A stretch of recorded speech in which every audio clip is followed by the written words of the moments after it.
मीरा की दीवानगी ऐसी प्रकाष्ठा पर पहुंची, मीरा की दीवानगी इतनी ऊंचाइयों तक पहुंची कि भगवान को उतार कर नचवा दिया इस धरती पर।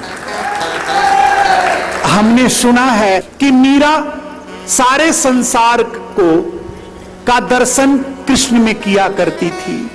कृष्ण को देखती थी तो सारा संसार दिख जाता था।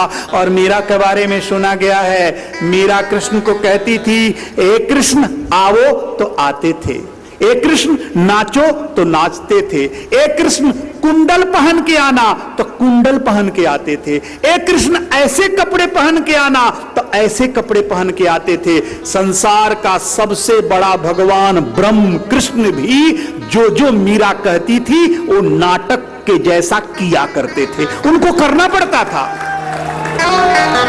कारण मेरे बच्चों कि मीरा ने कोई चॉइस नहीं छोड़ा। अगर तुम किसी के लिए अच्छे सोचते हो और कभी बुरे भी सोच लो, थोड़े अच्छे सोच लो, तो चॉइस है कि वो चाहे या ना चाहेगा। लेकिन तुम इतना उसके लिए अच्छा कर दो, इतनी उससे प्रेम कर दो, उसकी इतनी सेवा कर दो, इतनी समर्पित हो जाओ उसके प्रति कि तेरे लिए हां के अलावा कोई जवाब ना हो उसके पास, कोई चॉइस ही मत छोड़ो।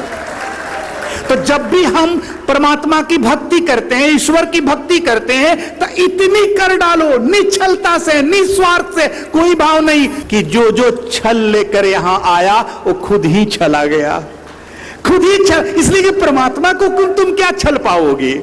अगर तुम देखो तो परमात्मा भिखारी भी है और देखो तो सबसे बड़ा राजा भी है, कि देता भी तो वही है, और देखो तो कुछ भी नहीं है उसके पास तुम्हें चोरी करने का, लेकिन पाने का सब कुछ है। तो मेरे बंधुओं, मीरा ने कृष्ण के कोई चॉइस नहीं छोड़ा। यहां तक कि भगवान महावीर जैसे जो निर्मोही, जिन्होंने हर चीज अपरिग्रहता पूरी की पूरी त्याग दिया, वस्त्र तक त्याग दिया, उसको भी चंदन बाला ने अपने भक्ति से ऐसा मजबूर कर दिया कि आना पड़ गया भिक्षा लेने, आना पड़ गया, कोई चॉइस ही नहीं छोड़ा।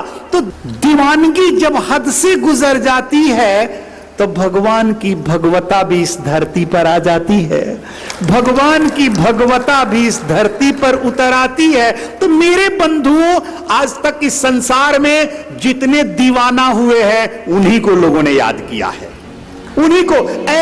और तो छोड़, आगरे का ताजमहल जब शाहजहां बना रहा था ताजमहल, तो उसके बेटे ने कहा पागल है, जेल में भरवा दिया। लेकिन इतनी दीवानगी से गुजर गया कि 7 अजूबे में आ गया और तुम सब जाते हो वहां देखते हो। मेरे बंधुओं, मीरा भी इसी दीवानगी से गुजर गई।